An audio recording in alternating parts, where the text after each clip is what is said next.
Good morning, TikTok. I'm coming in to talk about a subject near and dear to my heart, freeing our minds from capitalism. And I'm going to be joined by two guests, my friends Jenny Nazak and Mike Hoag from Transformative Adventures.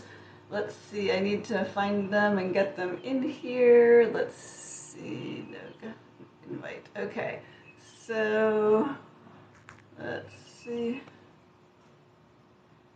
No. All right. Invite. Yes. Invite. Very good. I see that they've got it figured out. I'm going to have Jenny coming in and now Mike. Let's see. Hopefully this will work. We haven't done it, all three of us together. Mike, is that you? I think so. Am I not? Oh, camera. There you go. Just All a right. second. So I've got Mike. Now I just need to get Jenny. I see she's out here in the ethers. So, okay, there she is. Let's see. Hopefully this gets Jenny on as well. Oh, I've gone sideways. Oh, and it looks like we've got Jenny on too. Yay! Good morning, everyone who's passing by and spending a few minutes with us. So, Jenny and Mike are co-authors with me of the book Growing Free, Financially Resilient and Economically Empowered. Where we want to help people build the life of their dreams without losing or destroying the planet. So I'm so excited to be spending some time this morning with them. Maybe you could each take a minute and introduce yourself, say a little bit about where you are and what you Can anyone hear me? Can you guys hear do. Yes, me? yes, loud and Yay. clear. Laura, thank you so much for having this. I always enjoy working with you and hanging out with you. My name is Jenny Nazak. I live in Laura's same home state. I live in Daytona Beach, Florida, and I am, a permaculture designer and eco educator. I wrote a book called Deep Green that was motivated by my wish to help people like myself who are interested in minimizing our eco footprint. But over the time since I wrote that book a few years ago, it became apparent that this book is about financial liberation, specifically not like reducing my overhead to a minimum so I can have my creative and occupational freedom and nobody can hold anything over me. And I like to help other creative people not have to be on a treadmill. So I always love talking with Mike and Laura about this stuff. These are great people to have a conversation with about freeing our minds from capitalism. And a big part of it for me too is, over the past couple of years, I've stumbled on anti-racism and decolonization work, and how the root of this is really decolonizing our minds, because Anglo-European industrial capitalist culture has colonized the entire planet. And if we decolonize our minds, our institutions will follow, and then the planet will get a break. Like other people on the planet whose livelihoods are being destroyed are gonna they'll have some space to breathe and have their lives back, and we can get our things sorted out. Yes, so true. All right, Mike, how about you? Where are you in the world and a little bit about you? Yeah. Hi, everyone. I'm Mike Hoag, and I work as a permaculture designer and teacher, and kind of a plantsman and farmer. So that's what I do these days. I actually grew up doing that in the state of Michigan, and with a family that was doing some farming kind of stuff. And actually, before that, I lived in the city, downtown Flint, Michigan. And what I kind of saw as a kid is that system wasn't working well for anybody. Our food system, just in general, left the farmers very impoverished. They were struggling just to stay on the farms, and people in the urban core, were just as bad off. They had a food desert situation where they didn't have access to good food.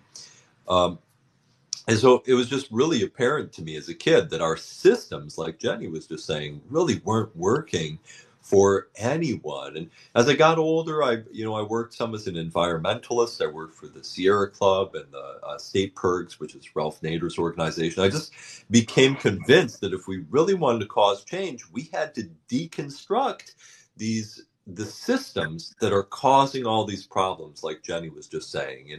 There's this recognition that practically every problem we were taught, was working on is in the, whether it was climate change or soil loss or justice issues, all of these things came back to these systems we were using to meet our needs. So, once I discovered that, I found that, I can make a living and by literally changing those systems. It's like, look around, everybody. Anything that's not working, anything that's dysfunctional, there's an opportunity to fix that. And we can spend our lifetimes doing that good work and figure out how to actually make a living and pay ourselves to do it. So that's what I've been doing for the last, 15 years now. Well, and Mike, I think that's such a great point in terms of freeing our minds from capitalism. So often we think we need to go into this work, and we don't necessarily think of it this way, that's destroying the planet and our social cohesion. But we don't have to. We can, if we step out of that capitalist mindset, we can see ways to create viable livelihoods that are addressing our problems instead of perpetuating them. And it's such a wonderful and fulfilling and freeing way to approach it. You outlined a number of larger systemic issues in your intro, and those are so important. But here today, and then at the end you got to the livelihoods, and it's not necessarily only livelihoods we want to focus on today, but at the personal level in our everyday lives, how do we as individuals, what can we do to free our minds from capitalism and think differently and shift paradigms and perspectives? And I appreciate you saying that about the livelihoods, because as I had made notes and thought about, how we could maybe move the conversation along today, one of the first things I had written out was how we, in our capitalist society, especially Western societies, enter into this way of thinking, this pipeline of I need to get an office job, a 9 to 5 job, a conventional job, a traditional job. And then it's going to feed into I need to buy a house. I need to buy as expensive of a house as the mortgage company will or lender will allow me to buy. I need to fill that house full of stuff that I'll need to dust, maintain, replace, repair and replace for the rest of my life. And those are just some early uh, things, beliefs that we adopt that our capitalist society leads us into. And I'd love to hear more of you and Jenny riffing on that topic, because I know you have a lot to say to that. And before I even free you to make space for you to do that, I also want to acknowledge what Jenny said towards the end of her thing about decolonizing her mind, because again, freeing your mind from capitalism is really a lot of that decolonizing our mind work, including this right here around livelihoods and expectations of or perceptions.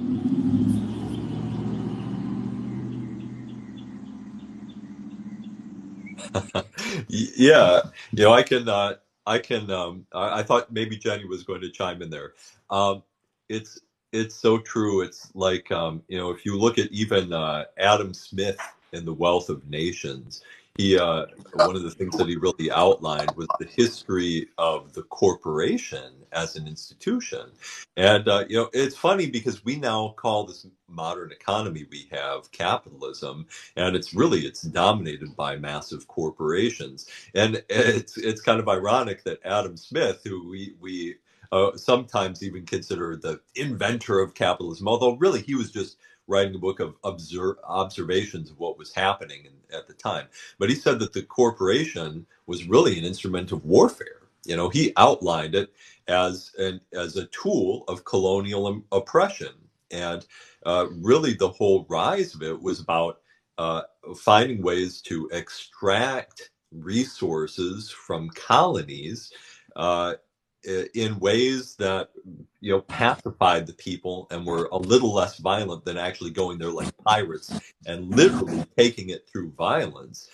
So these are instead we use a passive violence through these corporations and setting up oppressive structures that we still live in today. And when it comes down to it, that whole structure teaches us that all of our value and all our worth comes from what we can contribute to those corporations and those systems that are oppressing us.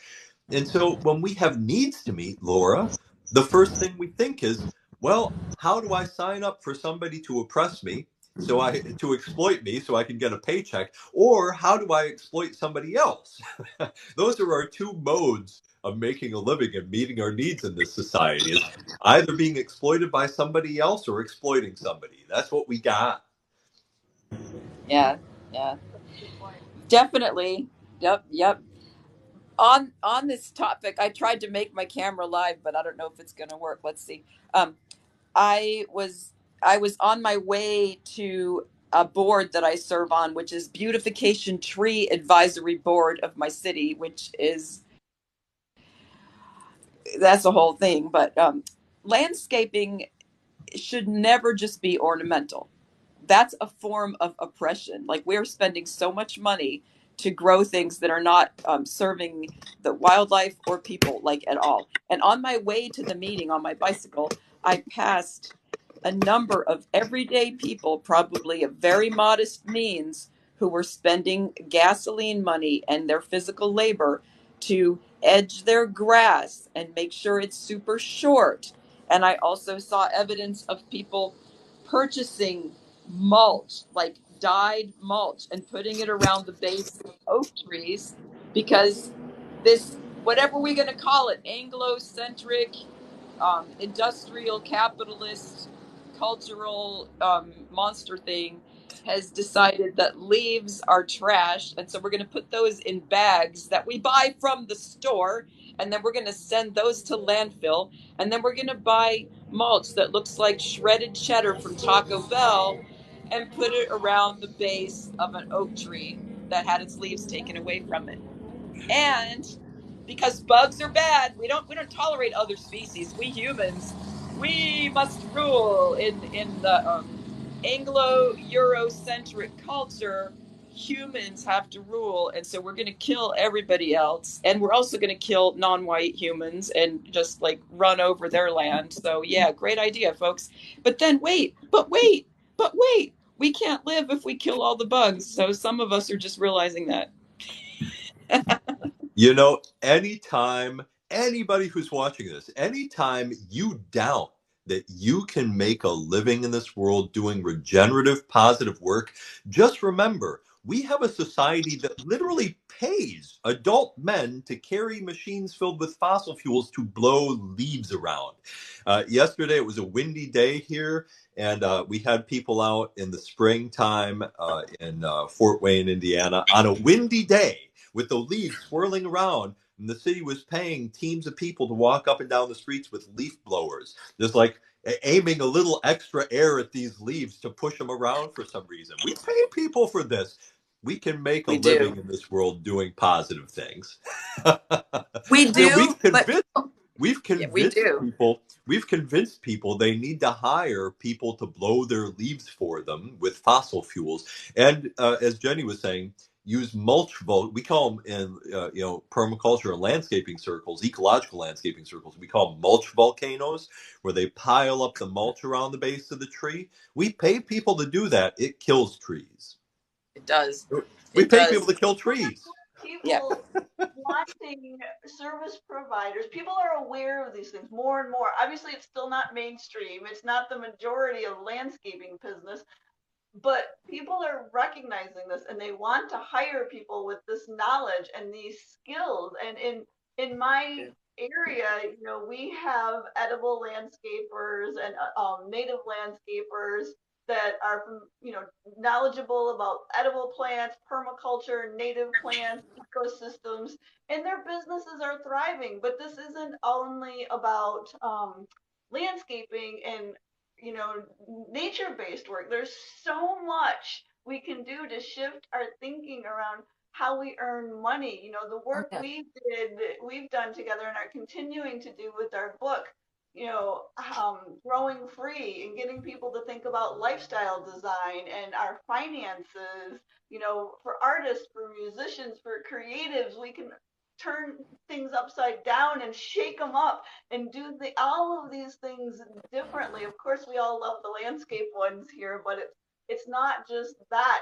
I've been touting the radical financial planners. There are so many people that have wealth that want to begin redistributing it, and decolonizing their wealth. And there aren't enough financial planners to meet the demand. So they're recruiting activists because the conventional financial planners, don't shift their thinking enough. It's easier to onboard activists to prepare them to help people with wealth redistribute it. So there are so many ways we can come up with these free your mind from capitalism. A lot. And to relate to something Laura was saying earlier, like if we find a problem, or one of you was saying, like, find a problem and address it.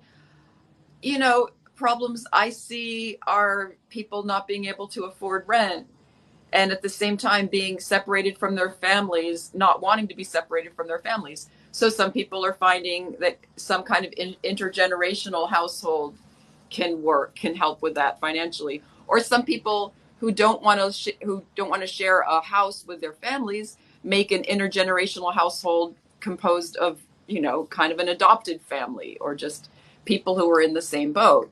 And the financial picture is really huge, because I have friends who, if they wanted to, they could make their entire living just repairing broken appliances, because not very many people know how to do that.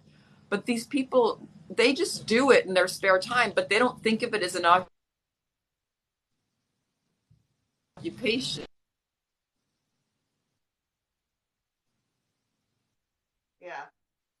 Mike, would So you they're add off anything else to having that? I want to do their job, which is like, whatever, installing chemical crap, or,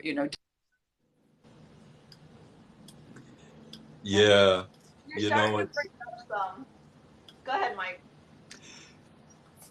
Yeah, it's like I said before, and like Jenny just alluded to, look around, and you can see a lot of things at this stage in our society aren't working well. I did a meeting in downtown Kalamazoo a few years ago, and it was with it was definitely with a marginalized population in the urban core, and we were talking about exactly this kind of topic, how we could find opportunities for economic niches in the rubble of late capitalism. And we just started brainstorming about things, and we just were asking, well, what needs do you have here in this neighborhood that are not being met by the system? And people were like, well, our garbage doesn't get picked up regularly. We don't have very good access to the garbage service here. It just doesn't happen. And someone said, well, and our recycling doesn't actually get recycled these days. And someone said, I don't have child care, and people were lacking access to doctors. People were lacking access to good quality education for their children, especially like pre-K education. People are lacking adult education services. And it's just kind of, and the shocking thing dawned on us all as a room. It was like, we already supposedly have systems in place that we're like paying tax dollars for and paying the corporations for to do literally everything that we were mentioning. And here we are at this stage in our society where none of these needs are really being met by these systems. And we could complain about that, or we could say the problem is the solution, and this is the opportunity principle.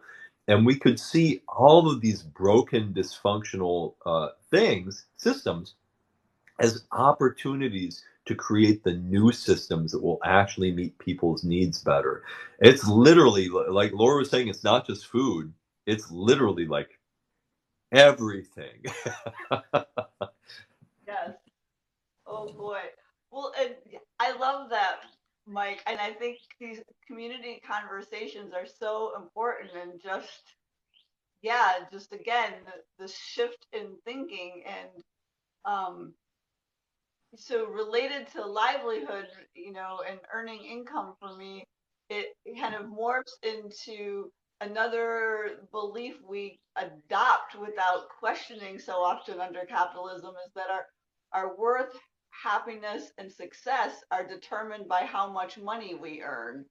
And that is such a pervasive thing in our culture, and it leads to so much stress and overwhelm, and just staying in jobs that are so unsatisfying, and staying in relationships that are not healthy or thriving. And so there's so much that's actually the opposite, in that's true in terms of our, our well-being, our quality of life. And so that is just another blinder of capitalism I'd love to unpack a little more with both of you. And I just want to say, before I let you guys go on that one, that if anyone is joining us, Mike and I and Jenny, we love to respond to comments or questions. So don't hesitate to, just greet us in the chat or ask a question. Let us know you're there. We're happy you're here joining us for this conversation this morning about freeing our minds from capitalism. I'm sure if Jenny's internet allows and she's back with us soon, she'll have more to add to this topic. But I just like to start by saying that almost any of the problems that you care about, if you're watching this and you care about anti-racism, you care about racism, you care about oppression, you care about the environment, almost all of these things end up being driven by this basic noose around our neck, this idea that we have to have some sort of like a number. We are our number, how much money we make. We're that income number. A friend of mine is a researcher at Harvard, and his research is based on the idea of what sociologists call last place aversion. Economists call it last. He's an economist.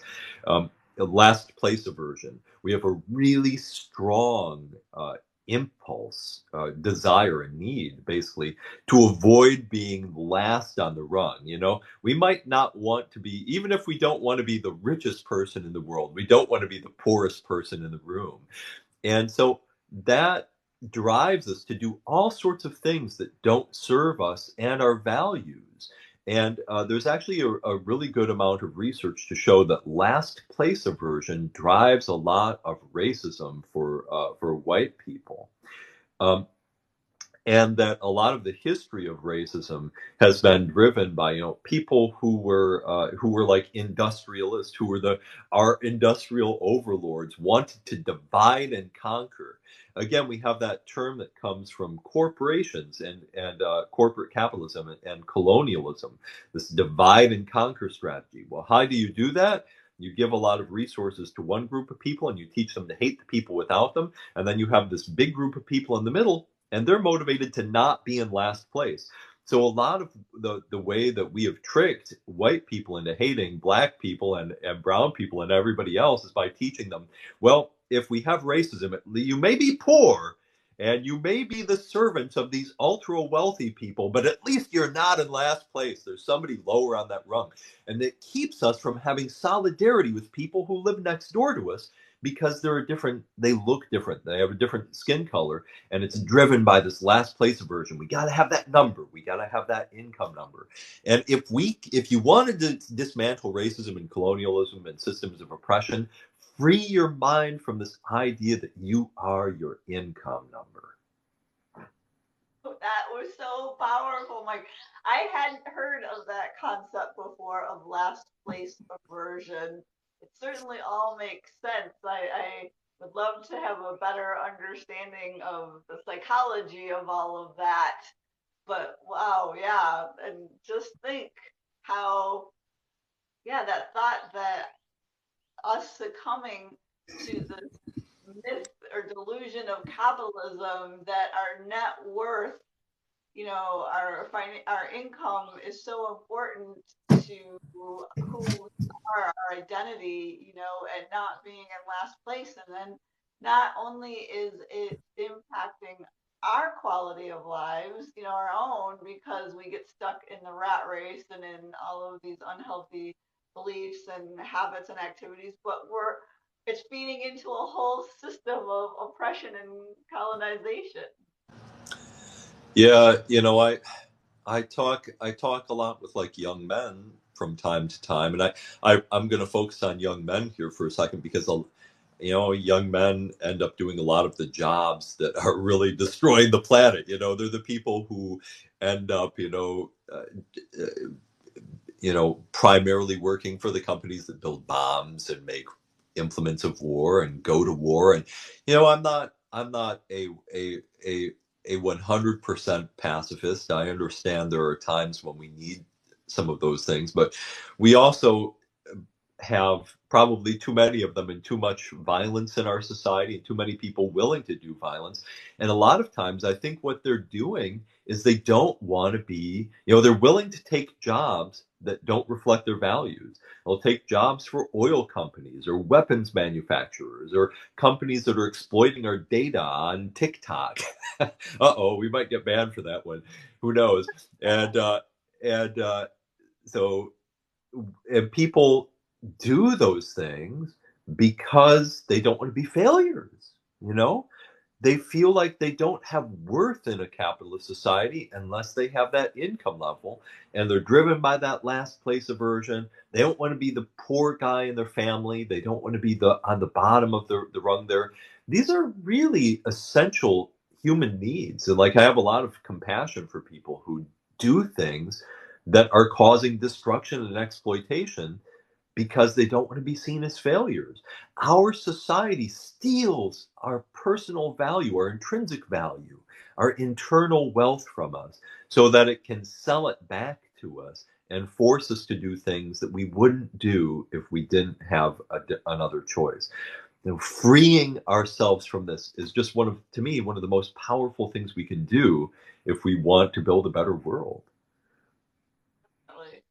And it does seem that maybe Jenny's bandwidth is too low for her to. No, it's not. Can you hear me?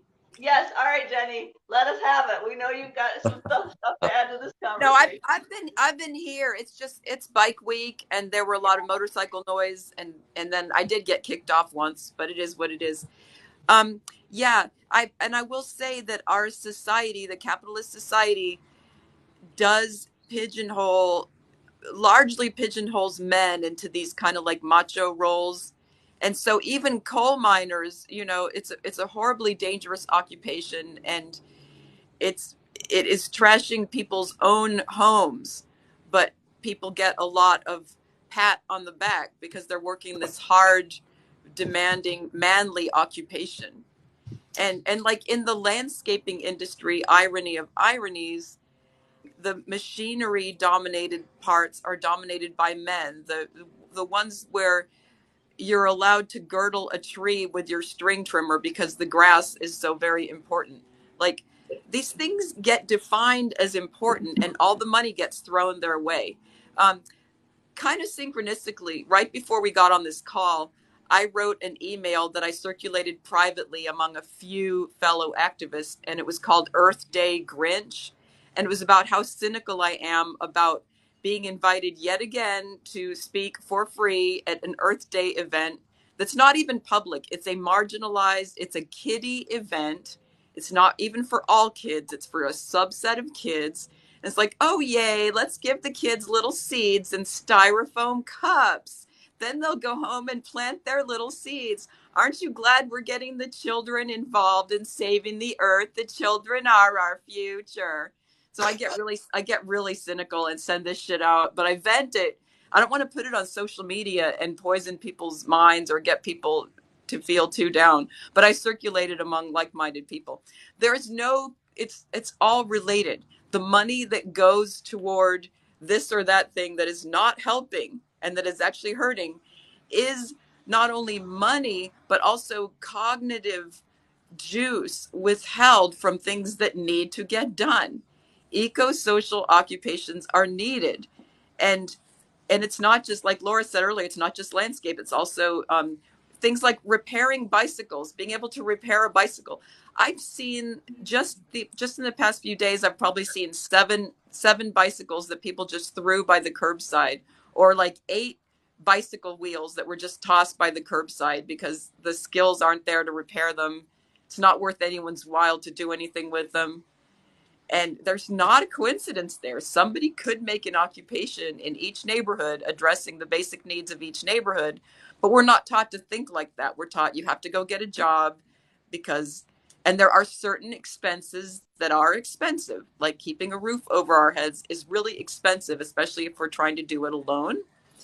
And utilities are really expensive unless we know how to minimize our dependence on water and electricity and only use what we need. All that shit's expensive.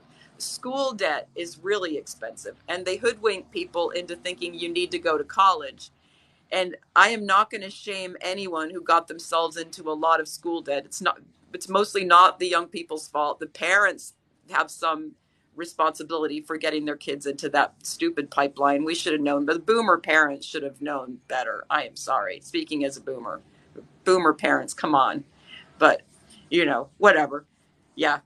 And, oh yeah, and for example, like if you went to Woodstock, if you yourself went to Woodstock, but your kid's in the military now, what's wrong with this picture? What have you done as a parent? Well, you funneled your kid into the lucrative pipeline capitalist occupation. Anyway, my rants tend to have tendrils. I will let somebody else talk. Welcome everybody. Thanks for being here. Yes, well, Jenny, your tendrils are always on point. So I want to actually go back to one of your tendrils where you were talking about the bicycle wheels by the curbside, and the lack of skills as a missed income opportunity, a livelihood opportunity for someone, and that's certainly true. But I also just think in general, those skills can save us money, personally, for those of us that ride a bike, maybe one of those wheels would have fit our own bike, and if we had stopped to pick it up and had the skills to repair it or be able to even put it on our own bikes at the time, we needed our next wheel or tire, we could have had that. And I think there are so many resources and forms of wealth around us that we just consistently, continually overlook, either just because we don't have the perception available to us to see that item used differently, or the skills to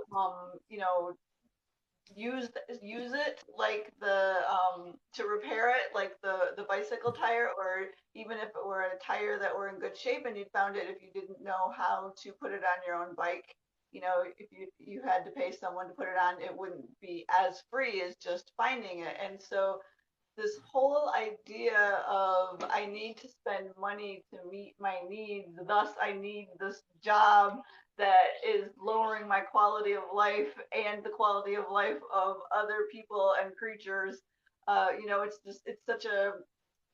It's also connected. It's one of the ways that our society makes us feel like we're poor.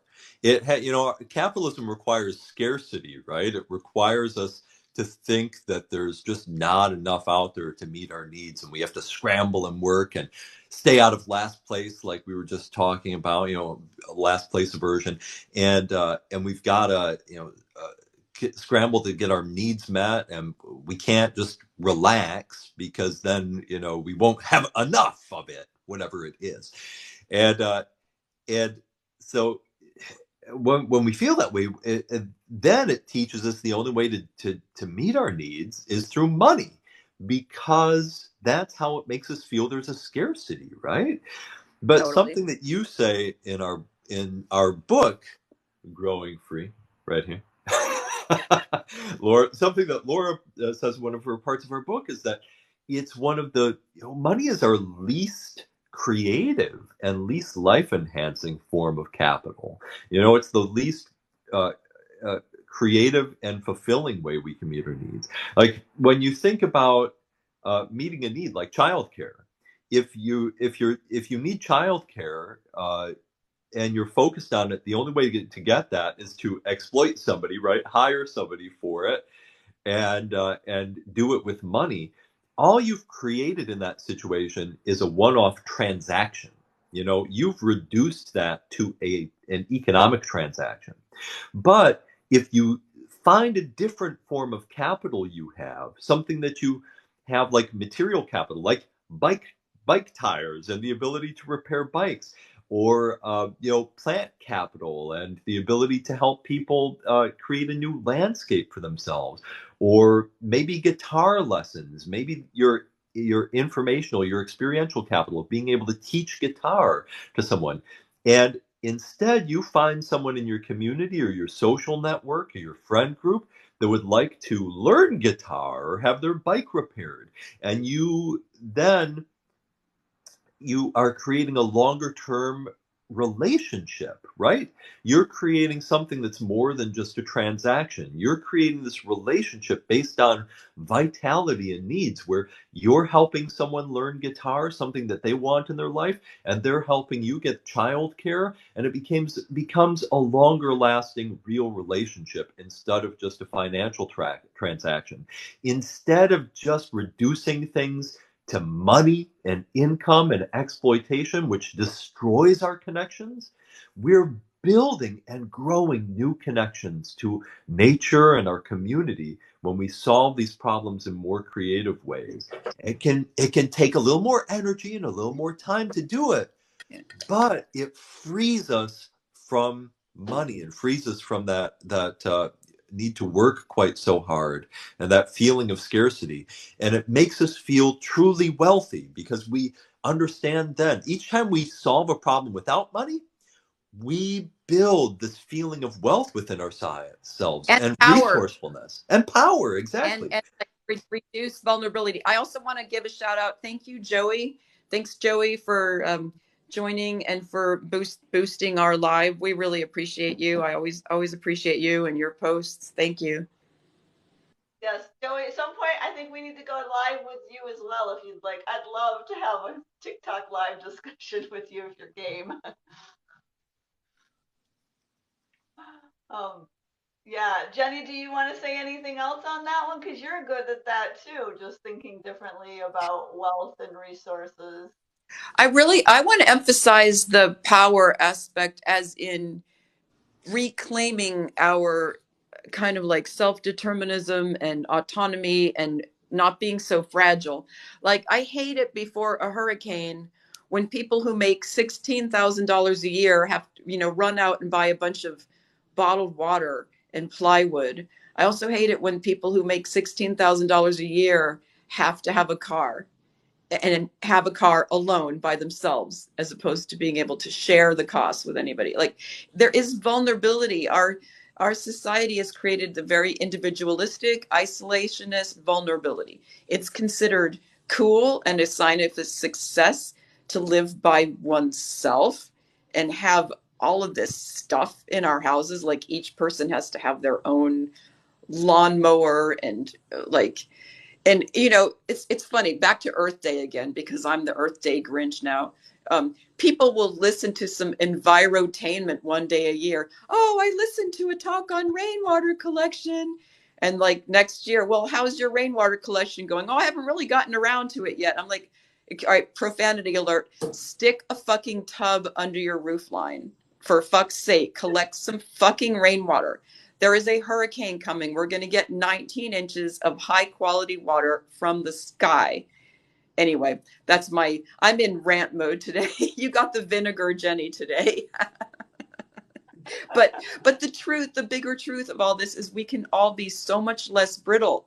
Like we don't have to be so vulnerable and brittle and be forced to buy all this crap that's eating into our precious time and resources while trashing the planet. Well, Yeah. and Jenny, I'm just gonna add one thing, Mike, and then you can say something. I know you have, Jenny, been involved, I think, with the Deep Adaptation Facebook group, and I'm more Yes, familiar with deep Deep adaptation and degrowth. Adaptation. Yeah, yeah. Well, especially the deep adaptation. It, I think that these um building this muscle, like that I think about it as a muscle, like using our minds differently. And for me, it's also part of feeling less anxious about climate change and civil whatever might unfold, because it makes us more adaptable. It's like we have these muscles, this skills, this experiential capital and other forms of capital that, as things progress, it helps reduce my anxiety and keep me from getting so anxious, because I know I have these skills, this different way of thinking, this community around me. So That's a real important point about that. I was going to speak right away to the adaptation part, the skill of kind of like stretching our minds. Again, back to the capitalist colonizer, white Anglo Euro industrio culture is all about avoidance of death, fear of death. Death doesn't exist. We're going to live forever with pharmaceuticals and expensive healthcare. So that also transfers to the planet. Yes, our best way to adapt is to halt capitalism. We can only do that if workers stand together. Correct. And mutual aid's really important, supporting each other's businesses, recognizing that thing that your neighbor down the street is doing as a side thing is a valid business, and trying to support and nurture each other's businesses. But also this thing of just being like re-indigenizing ourselves. We all originally came from some place where we were indigenous to it, and we had indigenous cultures. We recognized death. We lived with death every day. We didn't deny it or push it away. And we could become, ironically, you could become more comfortable and happy in the present moment if we realize this. Like, and if we're together with other people in community instead of being isolated, it's just a happier, more grounded way of being. Yeah, there's a lot of really interesting literature about this transformation into from horticultural societies where people live with connection to nature, like Jenny was just saying, a lot of traditional societies, and this transformation into an agrarian civilization, which has like colonialism built right into it. And in horticultural societies, the most traditional societies, they're the divine tends to be feminine. We have this connection to dirt and earth and life and death, and we celebrate those things.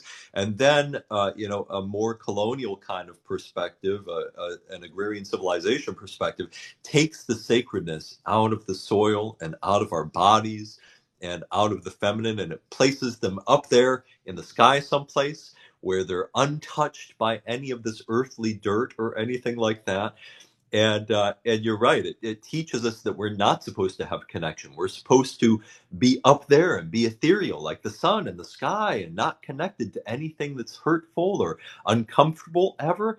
And and we're supposed to live our lives to transcend this earthly realm and go and be up in the sky someplace where we don't have to ever experience suffering. But the truth is that all of the most beautiful and rich and fulfilling things in life, like we were saying earlier about real connections being about taking some work. They take some work, they take some investment, they take some hardship and struggle and some uncomfortableness that we have to tolerate, but they have real wealth in them and real connection and real fulfillment.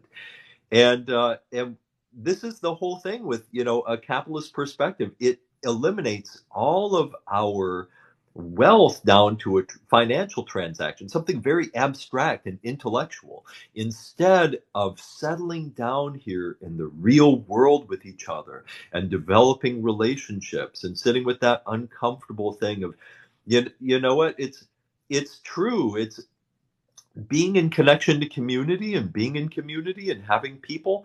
There's a little bit of discomfort to that. There's a little bit of, it takes some investment in people. There's some things about that. And so we're taught, instead we're supposed to isolate and be like the sun in the sky by hunkering down in our own little house alone and having our own lawnmower and leaf blower and and being isolated, and then we're safe and secure from anything uncomfortable, right? But real life is about trusting to the wind and being free from that and being okay with being uncomfortable and having some risk and having real connection.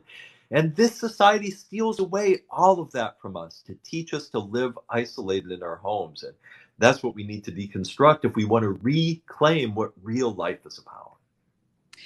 Oh my gosh, all of that. And Mike, thank you in particular for stressing that dealing with each other, being on the ground, on earth, dealing with each other, it can be messy and challenging. I will say, even in our permaculture community circles, there's this really weird, airy fairy idea of, I want to create community. Well, meet your neighbor. No, my neighbor voted for this other person. They're not crunchy. They're not this. They're not that. But then that person, people will go to some community. Well, it's still not ideal. I mean, it reminds me of this old boomer joke about this groupie who wanted to sleep with Mick Jagger. And she would just go around to all the concerts and she'd be sleeping with a different guy each time. And her friend would go, well, how was he? Well, he was really nice, but he wasn't Mick Jagger. So finally, the groupie gets around to actually backstage with the Rolling Stones and sleeps with Mick Jagger himself. And the friend goes, how was he? She said, well, he wasn't Mick Jagger. It's like, there is no such freaking thing as this airy fairy nonsense that we keep putting off into the future. That's one of those colonialist, colonizer, Anglo-European, it's all out there somewhere else, sky daddy, whatever. It's one of those things. It's like, no, community is wherever you're at right now. Doesn't mean you might not want to move someday. It doesn't mean you might not have to move someday. It doesn't mean our circumstances aren't going to change. But whoever the people are around you right now, that right now, that's what, who's there. And we may not be best buddies with everybody. Sometimes some people we're not even on speaking terms with, but we can't just keep, what do you want to call it, idealizing, etherealizing community. It's right here, right now. It's on the ground. It's here. Isn't that another one of those things? Like earlier, we were talking about last place aversion driving some of these needs to sell ourselves, to sell our dreams to people who want to exploit us, right? And one of the other things that does that, Hi, Raymond. besides, Nice dude. Hello. Yeah. yeah. Another one of those pressures that does that same thing is that, grass is greener mentality. My life is imperfect right now. Oh, I smell bad. I need to buy deodorant, and my teeth aren't quite white enough, and I'm imperfect. And that's one of the messages that capitalism tells us, is that your life is not good enough. You're not good enough. But if you had a Right. little bit more money, then you would be, right? Then you could afford to move off to that paradise that you just can't quite afford where you're at. Paradise is right here, right now, with whatever we have to build it with. And that's what we got. And of course, we can always work on improving things and making this world, making our paradise a little more paradise. But Right. we don't have to sell ourselves and our souls and our planet to get a little bit more money so we can buy into some other place that we think is going to be better, because it's probably not. It's probably Right. not going to be Mick Jagger. Probably not going to be Mick Jagger. And thank you all. Thank you, Moninator. Thank you. Glad you're enjoying it. And Yes. thank you all who are here joining us. I live in an oceanfront city, and there are people. There was somebody who posted in Nextdoor or something, some thing on Fiji with houses like built over water or whatever. Post, this is my dream. I'm like, dude, we are literally right next to the fucking ocean. And and then other people are chiming in, oh, this is what I hope for someday. I'm like, you people, I hate you. You're idiots. No, and of course I don't want to call people idiots, but so I just have to take a deep breath. But it's like, come on, what are you doing? Oh, I'm gonna move to the next place, you know. Yeah, yeah. Or this one, a lot of fellow environmentalists, this one, she had literally just gotten back from Fiji and Bora Bora. She goes, well, I'm too tired to share this environmental post right now because I have jet lag from my trip to Fiji. And I'm like, unpack that. Unpack, unpack that shit. There's like a lot more baggage there than carry on. But I'm like, okay, yeah. And she's like, yeah, there's still clean water there. I'm like, yeah, as long as us assholes don't keep flying there, maybe they'll have a chance to keep the water clean. As long as we can actually be real inhabitants of our own places instead of being these tourists that colonize and wreck everything. It's like, oh, and Wendell Berry, I like what he says about declare yourselves native to your place, like wherever place you're at, be native to it, like own it. And if you don't like it, I mean, I know not everybody has the option to move, but I have to say I've been at the very bare dregs of American society as far as income. And I've found lots of ways to transport myself around the country that didn't involve anything immoral or illegal. There are ways to get around and be mobile without little or no money. So, and I'll help anybody who needs to get sprung from the wrong place.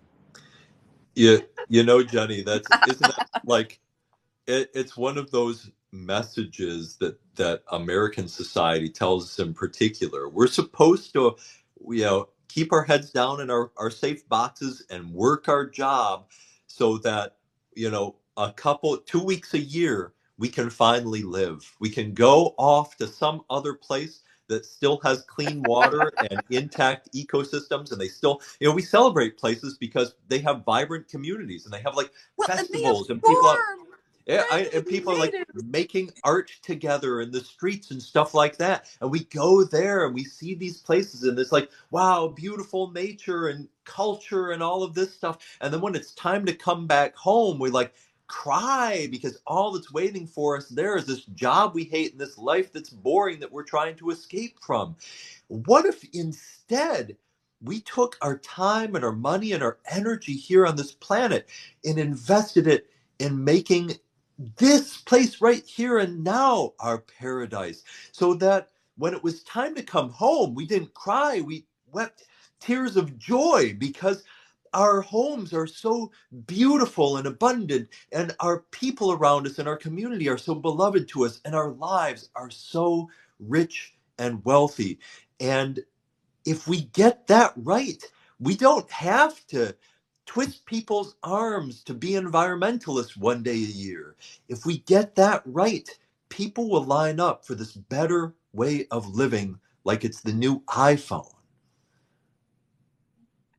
It's the new iPhone. Yeah. Well, and this is an important point. Like, how, part of making our places be the kind of places that we really love to live in as opposed to escape, we have to recognize that certain things are not laws of physics. It is not an immutable law of physics that you have to take an object that makes the same level of noise as a chainsaw and use it to make a perfectly straight edge on your grass yard and pay money to do that. Like that's not a law of physics. Also not laws of physics are codes and zoning. A lot of us, and I'm going to again point to us in the Permi community, a lot of us are evading that real work because it seems really messy and hard, dealing with government, dealing with codes, dealing with stuff.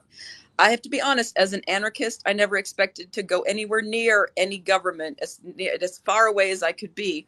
But when I moved to Daytona Beach, my things kept nudging me to participate in government. So I go to my community city commission meetings and go to all sorts of meetings that I never thought I would ever go to. And the people that I deal with, we look different from each other. We're a different economic class, but we work together. And you literally can't judge a book by its cover. You know, like I always think, well, those people are rich. They're not like me. Well, we find common ground. We find lots of common ground. And then also making our community into more of what we want. It also involves looking at how, well, gee, the corporate guys get variances all the time. The corporate guys go through the process. They apply through the process and they get zoning variances, or they get a variance to do an experimental thing. Imagine if all these decades, instead of colonizing or gentrifying Costa Rica or buying 10 acres out in the middle of somebody's, agrarian town that was, taken out from under them. Imagine if we had stayed put in wherever we were at and really tried to change the places that we called home and make them more home-like instead of always trying to escape. Well, and I think that part of, this whole idea of not being in that false myth of scarcity and learning to perceive things differently can be really helpful to that, because we can look more closely at what is already out there around us. For example, just simple things like in my neighborhood, in a lot of the low income neighborhoods in my area, I often see mangoes just littering the ground, and no one's recognizing the potential of, doing something with them, eating them raw or making them into a product to sell. And that's in many different neighborhoods, but or in, just looking out, and for example, in my yard at all the palm trees and all that palm thatch out there, and like people making tiki huts and like learning that skill, because I think there are businesses here that are, having a hard time finding people with those skills to bring on board to make those, because bars want them. And so this, for me, one of the big myths that I see us getting trapped in is, and again, is this: we need to spend money to meet our needs, that resources are scarce. They're actually not scarce. They're just, we don't know how to recognize them because we're so trapped on that hamster wheel with our blinders on, or they're poorly distributed, and hoarded. And so that's why, if anyone here is interested, I'm offering an interactive workshop online next Tuesday, March 14th at 7 p.m. to help people free their minds from capitalism. It's called Free Your Mind from Capitalism. It'll be from 7 to 9. You can find information about it on the link in my TikTok profile, and Mike and Jenny will be joining that conversation as well. There is a $25 fee to participate, but we'll be sending out resources, and it will be a really helpful discussion to help people, offering tools and resources to help people build and flex this muscle to really start thinking differently about wealth and recognizing and tapping resources, the resources that are around us. And so it's now, we've been live for pretty much an hour. It's been a great discussion. I'm glad to see that people have joined us and been energized and appreciate the discussion. I hope you'll join us, if you can, on Tuesday, March 14th from 7 to 9 p.m. Again, you can find the information in my profile here on TikTok, or my website is richandresilientliving.com, richandresilientliving.com, and in the shop page of my site you can find the information as well.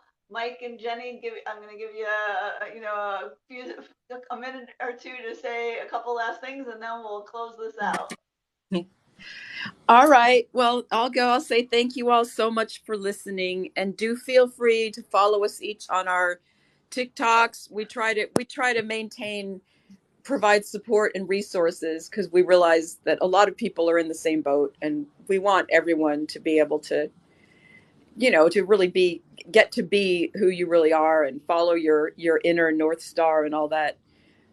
So yeah, keep us posted. We will look forward to seeing you. Any of you that join us Tuesday for Laura's workshop, it's going to be great. Thank you.